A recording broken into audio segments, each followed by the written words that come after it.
there's a facility on the bottom left, the chat box. I've got a question for you viewers, if I can call you that. Can you hear us loud and clear? If you could just respond in the chat box, please, and say, yes, I can hear you. Thank you, John. And hope the weather's good in Perth.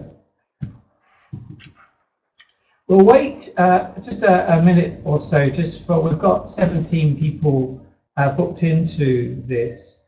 And just to sort of look at the purpose of the webinar today, there are two driving purposes. One is to get up and personal with our national president, to hear about his story, which is a very interesting story, and then really to look at some contemporary issues that are facing family businesses and looking at marketing, and we're going to take some of your questions. So Paul, we're really pleased you're with us. Is there anything you want to convey to Thank you. the audience? I think the only thing I would say initially is that anything I do state today essentially are my views and not necessarily the views of SAFE.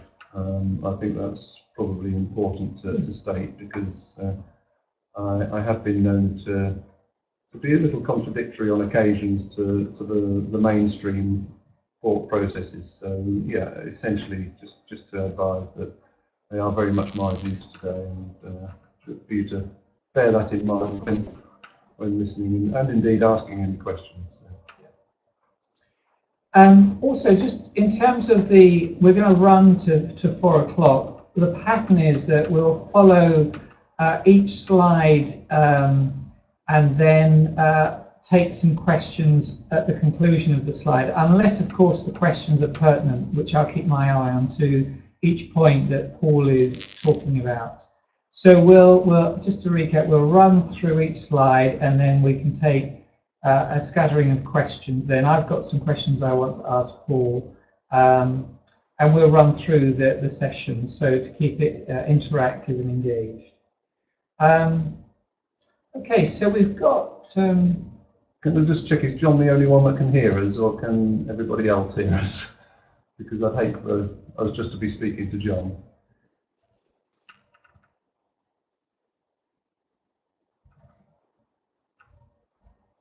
Okay. That looks promising. It does look promising. You can hear us. 2, 4, so we've got 6. Should we get into it? Absolutely, it's not fair on these folks to keep them waiting. Okay. Time is money. Time is money. Okay, I like it. Right, we're going to go to so this is the first slide we're using, and there's a lovely photograph of a family. So Paul, tell us about this photograph.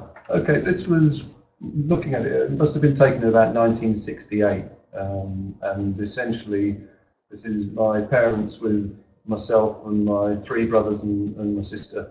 I'm the youngest in the family, so I'm the one on my father's knee there, and you'll see a few puppies in existence as well as our family grew. So did the dogs, it seems. Yeah, no, it was just something.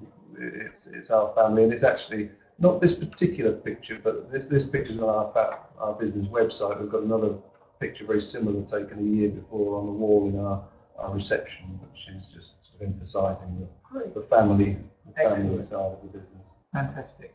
Okay. Let's go on to the next slide. So, who is this president that we have, this man's background? So we're going to do a bit about your background, Paul. So. Okay. Essentially, I came into the funeral business as it states on the screen there, a scruffy, long-haired 17-year-old Yeti, which is actually probably quite appropriate and quite relevant. It was the case. My father was a professional footballer, and all through my school days, I was geared towards going into the footballing profession rather than the funeral profession. And so I have to admit that I didn't try enormously hard academically at school, because my path was laid out for me. Unfortunately, after a short period, in the professional game, things didn't work out, and I found myself out of work as a 17-year-old.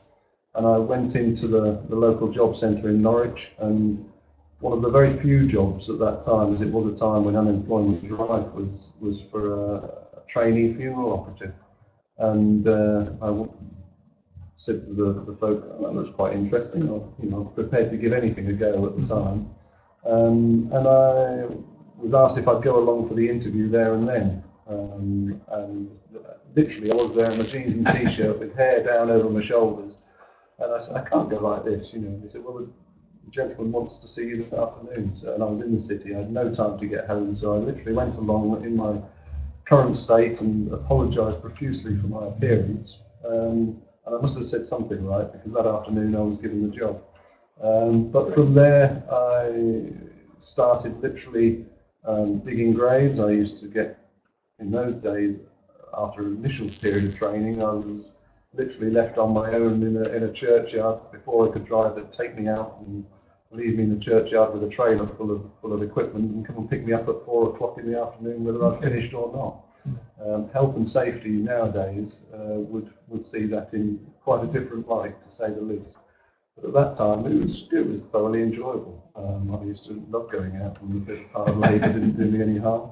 There was occasions I'd finish by lunchtime and could spend the afternoon relaxing in the local countryside or in the local public establishment, one or the other, before being picked up, because we didn't have mobile phones to phone to say you'd finished. And in the middle of the Norfolk countryside, there was no form of contact. And obviously, the other tasks of body preparation, we had the company I was working with was a family business, and we had a coffin making side to the business as well, so I helped make the coffins in the early stages also. And then after a few years I took the diploma in funeral directing, passed that, and I was manager within this company, which at the time was probably the largest independent company in Norwich, and I was manager there by the age of 23. Wow. And got involved with the local NAFD. Was chairman of the Norfolk and Norwich NAFD on 3 separate occasions. I also was chair of the East Anglia region within the NAFD, and represented the East region on National Council at that time. So that was when I sort of got involved with national areas, and it was interesting to sort of get feedback from different parts of the country and different practices around the country. And then ultimately that business was sold, and overnight changed dramatically. Right. It went from being the family business that I'd been brought up and the ethos that had, to very much a commercial entity. And I wasn't comfortable at all with some of the expectations and the practices. And so the time was right for me to part my ways with them and set up my own business. I was lucky that I had a large family to call on for their financial support, because I had to sell my house to fund setting up a new business. We bought a former public house which had been converted into a business centre. Right. So the layout had changed and was actually very appropriate for a funeral service. And myself and my father, who in his retirement had sort of helped me out with the company we were with before, and my wife Alison, who was also working with us, set up in our own right. And 16 years later, here we are, and each of my other siblings, who were always partners in the business because they had a financial interest, all but one now work on a daily basis in the business in one way or another, and have really taken to it, and that family ethos makes all the difference, I think. Is it worth just saying like which sibling does what in the business, so that? Certainly, yeah. I have one brother particularly who is not comfortable with dealing with the deceased, or indeed with bereaved families. It's not his area of expertise. Yeah. But he is a qualified accountant and a doctor of science, and figures and finances are a real skill of his. So essentially, he takes on everything that's nothing to do with funerals. Right. So he deals with all the accounts. He acts as our accountant for the business, but he also deals with the day-to-day accounting, produces all business invoicing, double the wages for us. Even if we get annoying phone call from someone trying to sell us something, it gets passed directly to Philip rather than to any of us, so the rest of us can concentrate purely on arranging and conducting funerals. And then there's myself, Alison, my wife, my sister Sharon, my brother Mark, all of who are active funeral directors in the full right, and look to carry through every arrangement that we do, so the same person is dealing with families throughout. And two of Sharon's children, Natalie and Kurt, are the third generation who are now involved. So that's where we stand, essentially. Fantastic. Okay. One of the questions I've got for you is, if you get a number of young people approaching your business, say, I'm interested in getting into the profession, what guidance would you give to young students, graduates? It is difficult because, as all of my associate colleagues will be well aware, people tend to come into the funeral industry and they're either there for a fortnight and they're gone because either they don't suit or it doesn't suit them, or they're there invariably for the rest of their working days. So positions are few and far between, particularly I think in family businesses like ours and independent businesses, which are a small scale in any case. I think for anyone looking to come in, probably the best avenue to gain some experience and at least to get a foot in the door would probably be to approach the larger groups, to be honest, are sort of main competitors as it were, but in essence I think that's probably the most likely area that they would actually be able to get a position. Although having said that, we had a young girl who came to us on work experience as a 15-year-old and we couldn't get rid of her. she stayed and became part of the team, so it is difficult, but it's not easy. Good. Well, it's great to hear about your background as a long-haired Yeti and grave digger, and now management. And which year did you set your business up? We started in 2000, at the turn of the century. Literally, it was a new century and a new venture. Fantastic. Okay, and it'll be good to see. We're going to hear a bit how it's grown and what's been happening. But we're going to move now into some of the issues that are facing funeral directors. I think I'm in my 5th month as Chief Executive of SAFE, and I've become very aware of the media and how their approach to being very critical of the funeral industry in an unfair way, I feel, at times. And I'd be really interested in your views on and perspectives on, particularly to do with the media, how we handle that, funeral poverty, funeral inflation. So let's get into some of the numbers. And can I just say, whilst Paul's speaking, if there are any questions you have, please put them into the chat box. It's interesting. It's difficult to know whether to talk to the computer screen or to talk to you, but I'll talk to the computer screen. In essence, I think historically, funeral directors have tended to have a bad press, sadly, and as you rightly say, Terry, in my eyes, in the main, totally inappropriate and unfounded. There are sadly occasions where funeral directors do bring bad press on themselves, as we've had experience in the last week or so. And I think it's very difficult in those cases to actually justify and argue the point for our stakes. But I think in the main, the important thing, and the point that it says on there, how to counter negative press, is essentially in our standards and maintaining an incredibly high standard, both of facilities and of service. And if we achieve that, and that's the avenue that we take through the code and the recommendations that SAFE make to members of good practice, I think is really important as far as the press not having a leg to stand on in essence. And wherever we can do that, I think we can respond positively and explain and concentrate and counter their negative press to us with the positive response. Because if we can stand and say proudly that we are this standard, and we are achieving the best possible good practice that is achievable. And, Yeah. you know, it's not easy for us to achieve, but I think we all have to aim to attain that level. Yeah. And it may mean that there's additional costs involved and so on, but ultimately, I think service and the care and support that we give to people is all important. Okay, that's good. I mean, I responded to a Telegraph article 2 weeks ago. One of the editors of the article went to a funeral director wanting a simple funeral, ended up paying about £4,000, which seemed a bit steep to me. And this funeral director was representing one of the groups.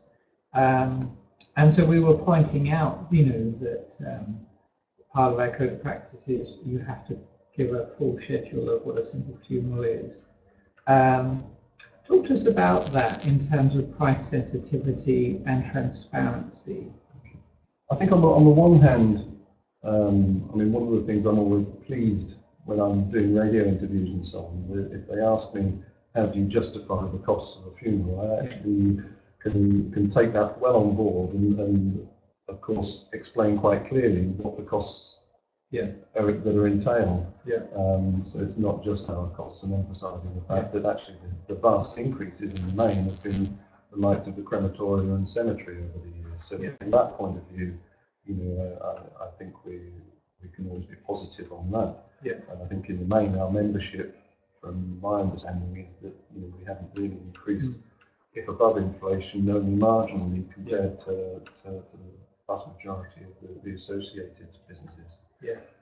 As far as price sensitivity is concerned, I mean, there's been the big push recently about the Fair Funerals Pledge, and I do personally feel that it's really important that we are as open and clear with our pricing as is possible. Certainly since I opened our business, we've had our prices on a website. So for 16 years now, they've been there in the public domain and open for all to see. And I've actually found that really positive. Tell us why. Well, certainly while everybody else in my area didn't have them publicised, when people phoned round as they often do, we could point them to the website and they've got it clearly there and can see that we're upfront about everything. We're not trying to hide anything from them. But also, I've had a number of people more recently, especially the last few years, who have come to us purely because our prices are on the website, and they haven't even bothered phoning around anywhere else. They've come to, you know, when we've sat down and said, because if they're a new customer and not a family we've dealt with before, we have a tendency to ask, you know, just out of interest, what influenced you to come to our business? And we've certainly had occasions where families have said, well, you know, to be honest, it's because you were open and honest and clear about what you were doing. And that transparency has certainly benefited us.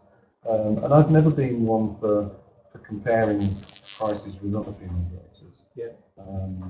I know there's a number who I've spoken to at the various meetings I've been to who say, oh, well, we all know each other's prices. Well, that may be so, but to be honest, I haven't a clue what my immediate competitors' prices are, and subsequently I may well be underpricing or whatever. I have no idea.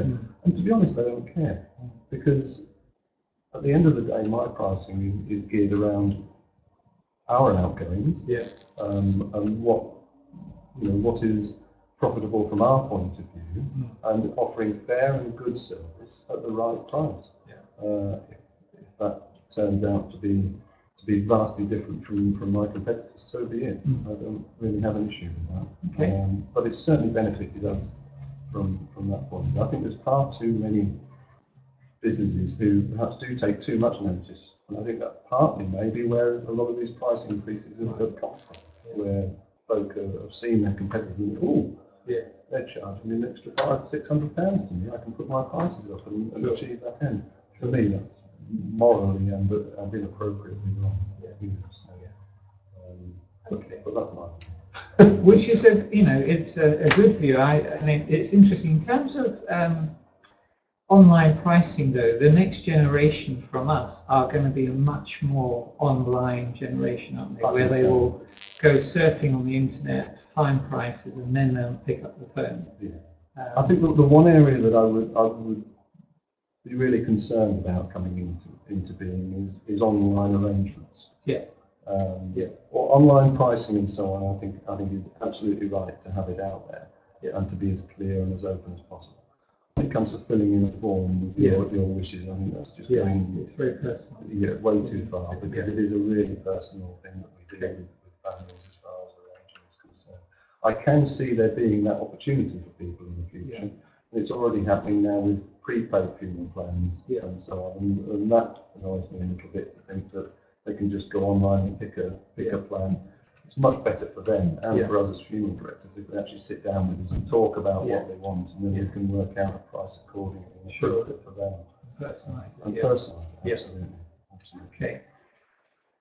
We're in a very competitive environment, aren't we? As independent funeral directors, we have conglomerates and groups that have huge resources. How do we face that competition?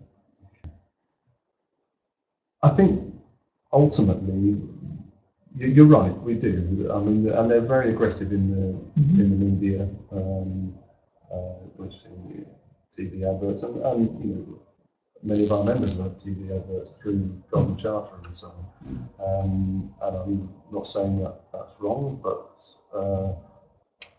and that's the if you like, the countering of what they're doing from Golden Charter's point of view. Personally, I think we're far better countering it through attaining the higher standards and the care and support, and emphasising that side of things that we can actually offer that they perhaps can't. There's little doubt that they have the financial clout, the big companies, the co-ops, the dignities of this world. They have the financial clout to be able to create the most impressive premises and the, if you like, not the care services, but the services that are associated, that they have the financial capability of achieving that. Whereas, as independent funeral directors, and all my colleagues on here will be aware, we are more geared, I feel, to giving people the time and the support that they need, and I think we can certainly emphasise that in any PR that we do, because that's what we're all about. We are a caring service. All right, well, let's ask, we've got no questions actually in the chat box yet. If there's anything you want to ask Paul, or you would like to clarify or even challenge, disagree, then it'd be good to have your comments. I assume the empty box mean they all agree with you. I hope so. I would doubt it. Just to finish that competition against others, how do you create a reputation?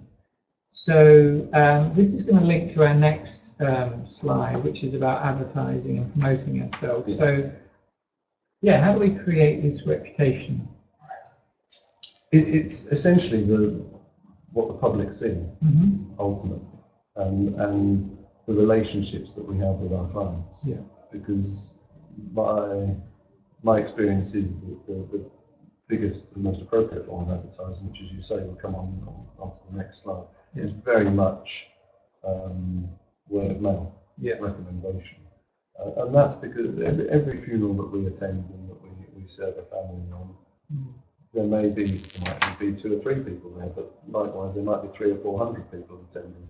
And every one of them sees, if you like, for want of a better term, I don't like the word performance, but the show that's put on. And I hate it being a show, because the emphasis always should be on the deceased and the bereaved, not on us, not by any means.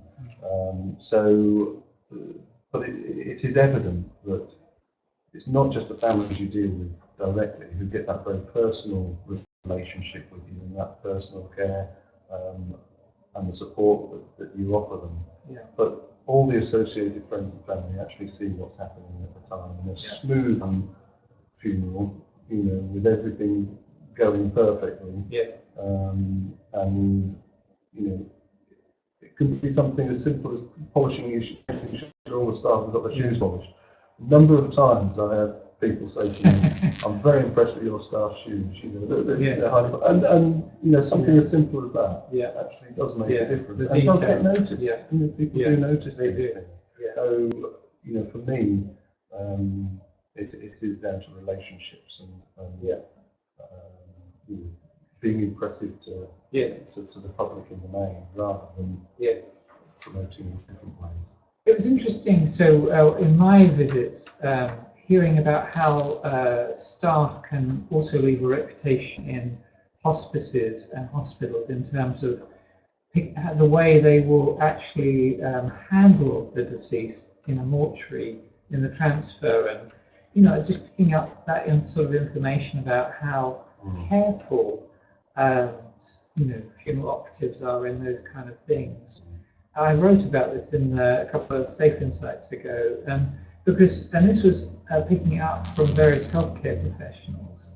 So just the detail of that, about, you know, if you're collecting clumsily and disrespectfully, it actually tars the reputation. Absolutely, of the business. Absolutely. And look, the professionals we deal with, the associated professionals, be they clergy, solicitors, doctors, nursing home staff, mortuary staff, you know, they all see you in action, as it were. And so certainly to be able to perform appropriately. The other thing I would say is that any of our premises that we have, in essence, we have an inspection through SAFE, the premises inspectors and the QA officers who go around. But it would be nice to think that we would all be quite happy for anybody to walk in off the street. You know, Joe Bloggs from down the road come in and say, "Can I inspect your premises?" You know, and to be quite comfortable to actually walk them through and say, "Yes, you know, this is what we are. This is come behind the scenes by all means. If that's what you want to do, and not to be in. There shouldn't ever be anything that you should be embarrassed about. You know, beyond the front door. It's easy to have a front desk that looks immaculate and a nice clean sofa. It's what goes on in the background. Okay, let's go to a question. Paul and I actually had the privilege of meeting Mark Shaw, who is in Aberdeen, and he's put a question here: should SAFE provide some benchmarking as to what reasonable ranges of price and profits are? Interesting. I think, Mark, to be honest, I feel that that's got to be down to each company to gauge their own levels. If I'm honest, and it would vary hugely around the country. I think I would hope that we'd all be able to make a judgment on what is a reasonable and fair profit for us to make. And to be able to continue with the standards that we all aim to achieve. I think it would be, personally, I think it would be difficult for SAFE to actually set a benchmark or even a guide to achieve that. Whether it's something we could look into, I have no issues ever of looking into different areas that would help the members, and I would be quite happy to explore that as we go around the country. But personally, I think it would be a difficult thing for us to actually achieve. Good question, Mark. Thank you for that. Advertising or not? Do you advertise Alcott's Family Funeral Services? No. Right. Why not? I say no. We don't advertise. We used to have a page in the Yellow Pages, which everybody probably did. A page, an advert in the Yellow Pages. We pulled the plug on that a couple of years ago because it used to be the go-to reference library essentially for folk. But we did pull the plug on that because, you know, it's getting thinner and thinner and nobody tends to refer to it anyway. And I think more and more now are going through online searches and so on to actually find people. We do have a website which we work hard to, without paying anybody, I hasten to add, to have it at the top of any searches in Norwich, in our area. And we also, over the last 7 or 8 years, we had a stand at the Royal Norfolk Show, which you can probably see on the screen there. It's not a great picture. We did have a couple, but apparently they weren't good enough quality for my mobile phone to follow. In essence, we attended the Norfolk Show, which was it's actually now I think the biggest agricultural show in the country. Okay. There was an attendance of between 90 and 100,000 people over the 2 days. And we found that really useful because people could come along and they could actually talk to us as individuals and ask us questions. And it was an environment where they weren't having to step over the threshold of the funeral directors, which a lot of people are anxious or uncomfortable with doing. So it was an open door. We attended the year we were there. It was World Cup year, and we all wore a football shirt to a different team rather than being there in our funeral garb. You know, and, personally, the sooner I can get out of any black striped trousers and frock coat, I'm happier. Yeah. So we found that really useful, and the big benefit of it was that our biggest advert is ourselves. Yeah. And I think that's the same for all my colleagues. Yeah. All businesses that are good standards and good quality. Your biggest advert is undoubtedly yourself. Yeah. And to somehow be able to achieve that promotion without necessarily paying the local newspaper for a regular advert that's going to cost you hundreds or even thousands of pounds in a year. To me, you're better off perhaps opening your door and having an open day or something for the local community, or going down that route rather than spending enormous amounts of money, which you easily can do, which is questionable how valuable that is. Now, every business is different. Our family is very lucky in Norwich that my father was well known as a professional footballer. We're all, as a family, we're very outgoing. We're involved with golf clubs, football clubs, cricket clubs, the social side of things from that, the networking. But also it's your relationships again with solicitors, doctors, clergy, and the like, people of influence. And I think that's far more relevant and important when promoting through paid advertising. And do you have any views? So since you've become president, you've become very savvy on social media, such as Twitter and Facebook. Do you have any views on that? How you promote your business through that? I have a presence now. I'm not sure I'm savvy. Well, I think you've a very fast track learning going on here. We have created a Facebook page which my sister actually set up for us. She's more Facebook oriented than I am. Yeah. And I think, as far as I'm aware, that seems to have been successful, linked into our website. It has a number of hits. I do have a presence on Twitter. Yeah. And I'm proud to say I now have over 100 followers. And it's increasing. I keep getting a buzz every now and then to say that somebody else is following me. And that's rather nice. It's nice to be able to air your views and just put your message out there, whatever it might be. Yeah. And that's not a business Twitter account, it's my personal one, and I know that through Safe we have a Twitter account. Yeah.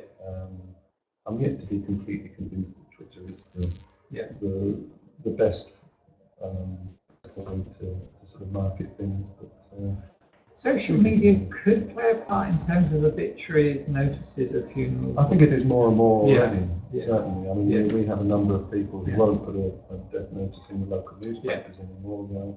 They'll send it out on the Facebook account and reach however many thousand people have got following or friends on Facebook. And to be honest, I think it's probably certainly for the younger, probably a more appropriate way of reaching people. Okay.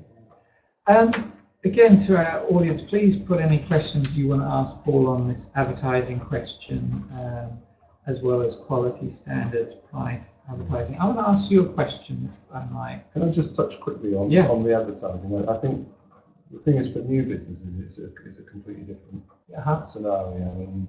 And I'm well aware that every business is different. Yeah. Every funeral business, especially, we're all, and that's the beauty of an independent trader. Essentially, you make your own decisions, which are right for you. Yeah. Which is why, as I mentioned at the outset, this is my views, not Safe's views, because we all have different views and different feelings. Yeah. And there are different areas that are right for our businesses, but not necessarily for others associated. And I think where new business is concerned, again, invariably it's still reaching out to the people that are relevant, that are people of influence within our industry. But there probably does need to be some form of promotion in the local press or the local area, whatever that the best may be. But I think you reach more people by actually having an event, be it an opening or something along those lines, rather than just a regular advert in a newspaper. Okay. And that would be my recommendation personally to even to new startups. Yes. Reach people in the community rather than just thinking that mass media is going to achieve something. Okay, that's useful. Now, you've met this other gentleman, Richard Whittle from Bungard. I have, yes. Brighton Hove, isn't it? Yeah. Network.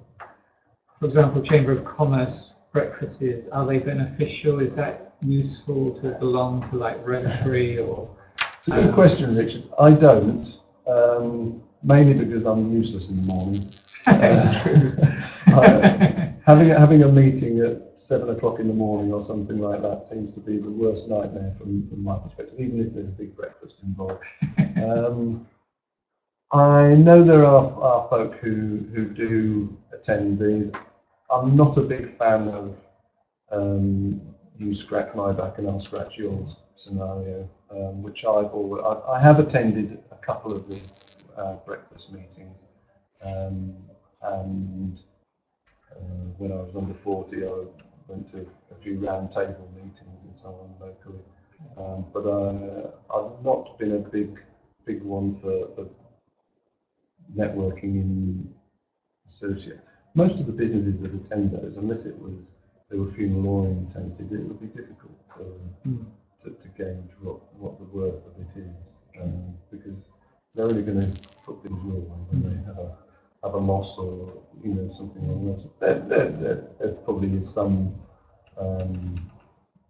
value in it, because everybody you reach is another customer, a potential customer, a client. And again, those relationships, I suppose, are all important. But personally, I don't do that networking or go to these breakfasts, but I can see the value for some that would do so. Can I ask you about a personal view on what is tasteful and distasteful in advertising that you're seeing across the country, advertising funeral services?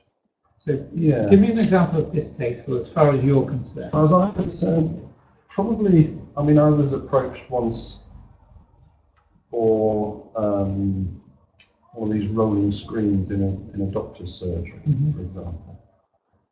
Personally, I always put myself on the other side of the screen. Yeah. If I'm sat there as a patient and I'm not feeling too well, some might say, "Oh, that's a perfect time to advertise on the rolling screen." Personally, I feel that's completely inappropriate to have a funeral advert of any form. Even if the advert is tasteful, I think it's an inappropriate place for it to be. Right. I've seen adverts outside crematoria entrances and things like that, for example, which again, I don't feel is the right sort of place. As far as distasteful advertising, it's a rarity that you actually see anything that states anything inappropriate, should I say, in advertising. I think it's more a question of where you advertise if you're going to do so. That's the questionable factor. Having an advert in a local care home or something in the brochure for them, I think personally is not right.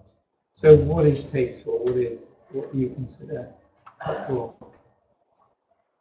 Well, because we don't advertise it, that's a tricky question. Well, I suppose you'd say use the county show. I would say use yourself. Yeah. Make it more personal. Yeah. Rather than promoting, and having any written advert as such. Yeah. Self-promotion, I think, is far more relevant. Right. Because to do this job, you've got to be proud of what you do. Yeah. And you've got to be proud of yourself to be doing it properly. Yeah. In my eyes. Yeah. And so that's what you should do. Okay. Yeah. Some of the listeners might not know that Paul is our public relations chairman within SAFE and has been for a couple of years. 3 years. 3 or 4 years. You are good at getting on your regional radio, aren't you? Yeah. And in the print news as well. How has that come about? Essentially, I think people have a tendency to sit back and not necessarily do anything. Yeah.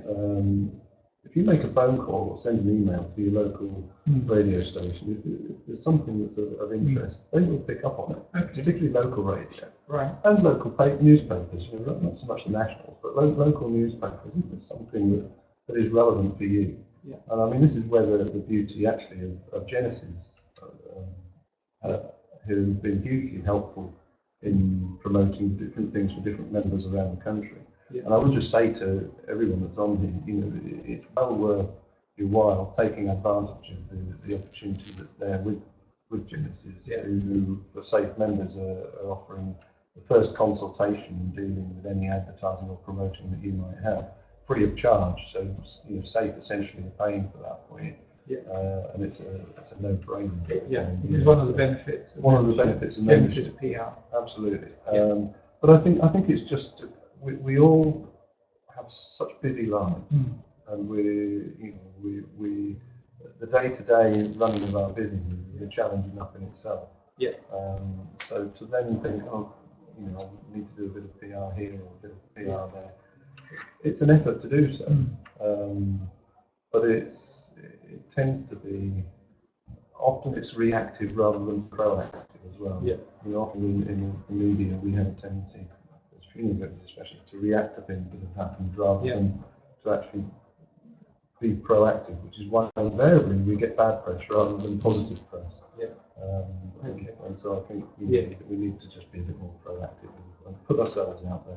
Thank you for that. We're going to move to our final meaty slide, which is to do with family businesses and working with families where there can be unique joys as well as challenges. And there's a lovely, we're going to come on to this photograph in a bit.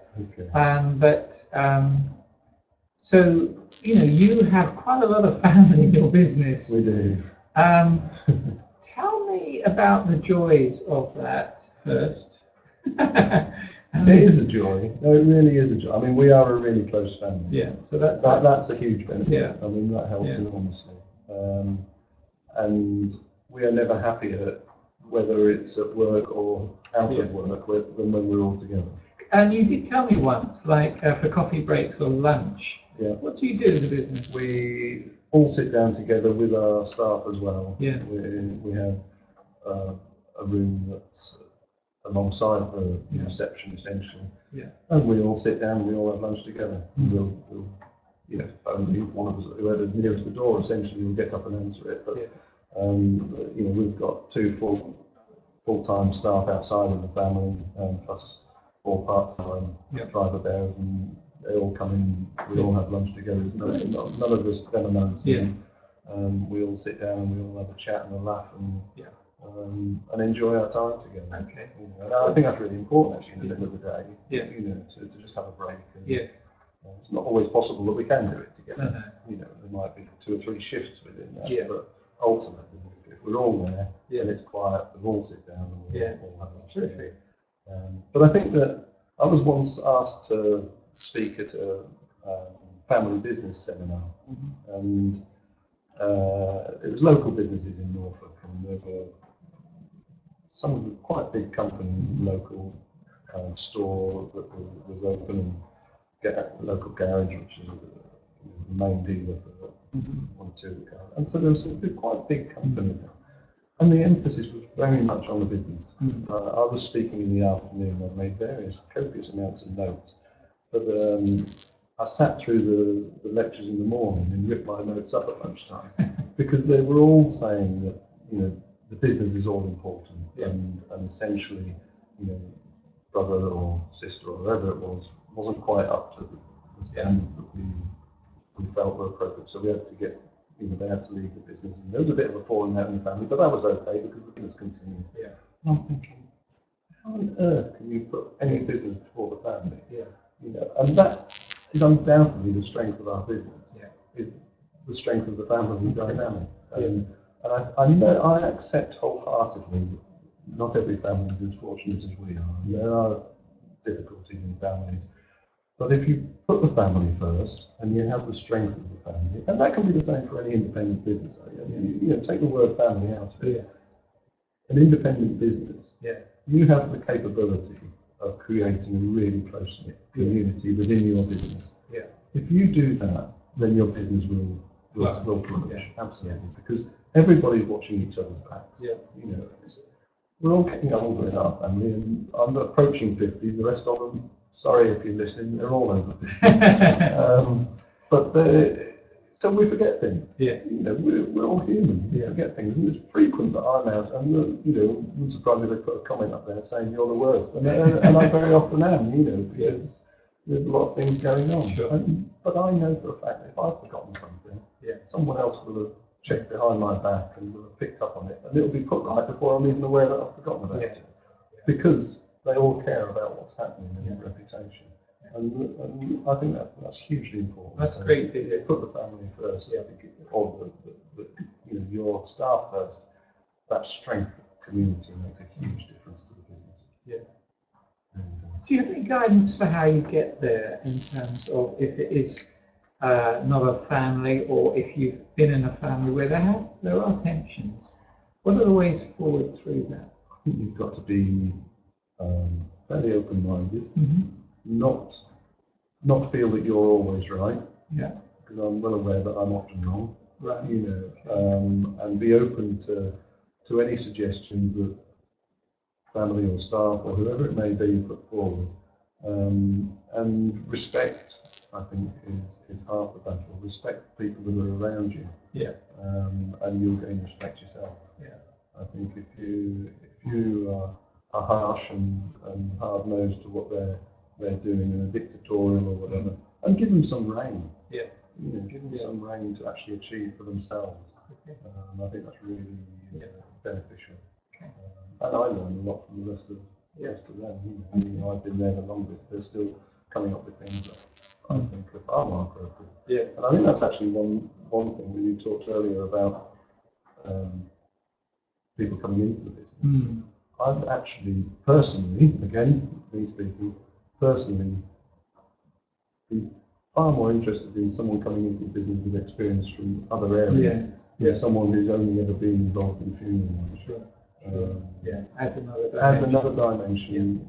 Interest from outside. I mean, I've got one brother who was a doctor of science, my sister was a police officer, my other brother was a shopkeeper, my other brother was a teacher in a special needs school. So there's a wide variety of life skills there, all of which actually benefit our business. Yeah. Let's talk about succession planning. We're not trying to get rid of you yet in the business, but the future. How's it going to be? This is the big question, isn't it, for all independent businesses, and we're no different. Yeah.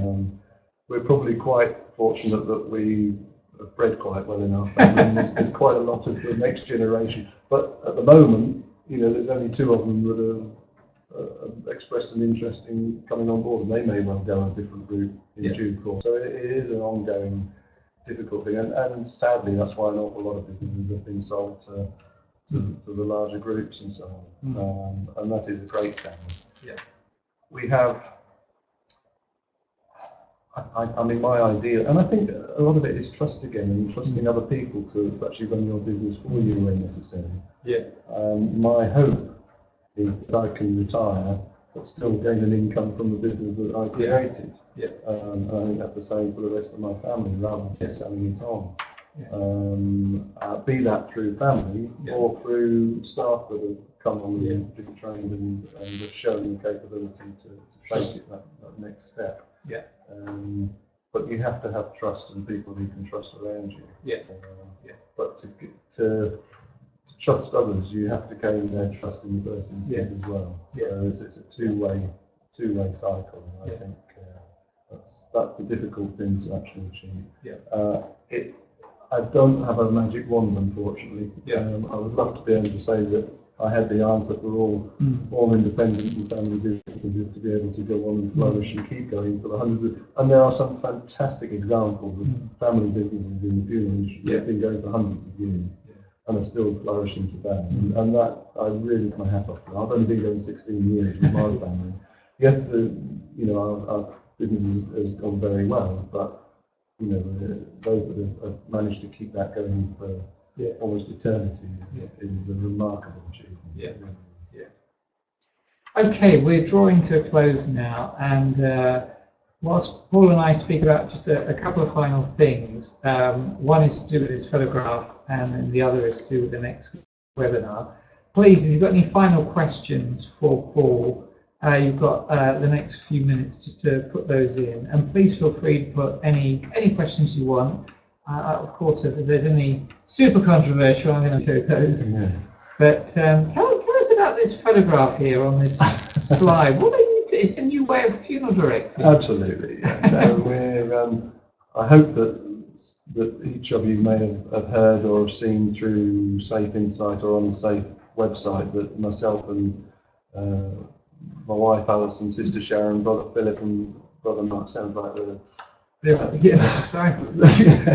we're on Friday we're heading up to Scotland, and on Saturday morning are commencing the challenge of paddling canoes from Fort William to Inverness along the Caledonian Canal and across 4 lochs including Loch Ness. Wow. Which is quite a challenge, something we're really looking forward to. None of us are expert paddlers. Myself and Mark and Philip have all done some paddling. Mark has some form of qualification, or at least he claims he does. Whether that's right or not, I don't know. Okay. And we're wild camping in the process, which is just as well that we're close, isn't it? Apparently we've got a couple of tents, a 2-man and a 3-man. So whether myself and Alison and Sharon's in with the other 2, or whether the girls are in, I've got to put up with the 2 brothers in the tent, I'm not sure. But we'll work that out on the arrival. So we're looking forward to that, and I will say that we're looking for sponsorship, of course. We're not doing it for the hell of it. For my charity for the year, which is mine, and anyone who's willing to, you can sponsor us through Safe has created a Just Giving page, which you can find on the Safe website. And my brother's just confirmed that he does hold a certificate. I'm not sure what it is, but he's got a certificate. We'll have to interrogate that and get proof. Okay, so that's quite a big event, isn't it, really? It is. It's about 60 odd miles. It's 60 plus miles. In some of the deepest...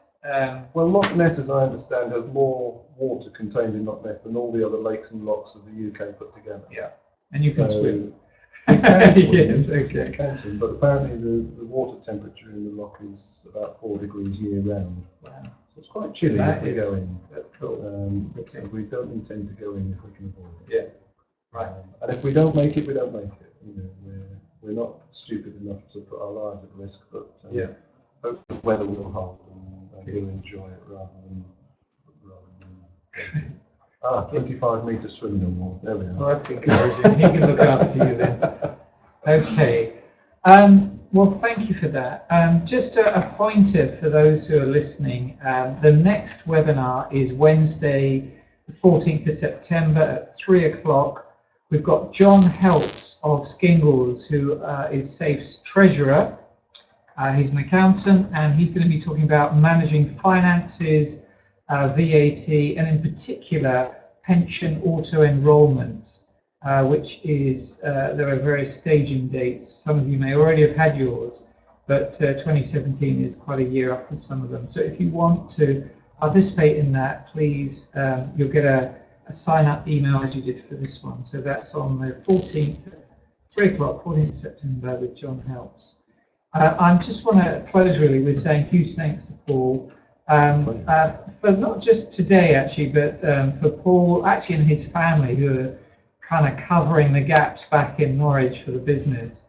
Paul has been travelling around the country representing independent funeral directors who are members of SAFE right across the country, in Northern Ireland, in Scotland, You were in Devon last week, weren't you? Was it Devon last week? I was in Exeter. Yeah. Truro, Yeah. the furthest corner. That's right. So, and we were in Stevenage in a hospital representing our members there in a mortuary. So thank you, huge thanks to your service in this year. We really appreciate the values and the character and just the life you've brought to the society. I'm thoroughly enjoying it. So. Great. Thank you for that. Good. I hope you all found that at least of some interest or help.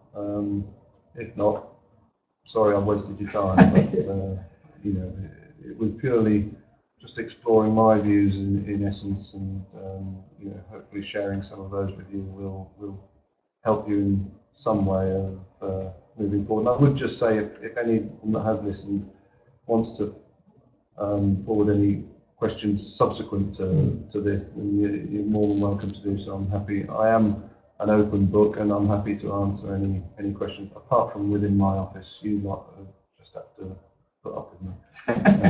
But anyone else, in all seriousness, you're very welcome to let me have any questions. Thank you, Paul, for that. And that is meant sincerely, so please take up that. The final thing to say is there is a feedback form via an email that you'll get this week. So if there are any ways that we can improve this, or are there any topics you want us to look at for 2017 that are relevant to you or your staff, be really glad to hear from you. So this is us signing off, saying thank you very much for being part of this webinar. It was lonely without them. It would have been very lonely. Thank you so much. Take good care. Bye-bye.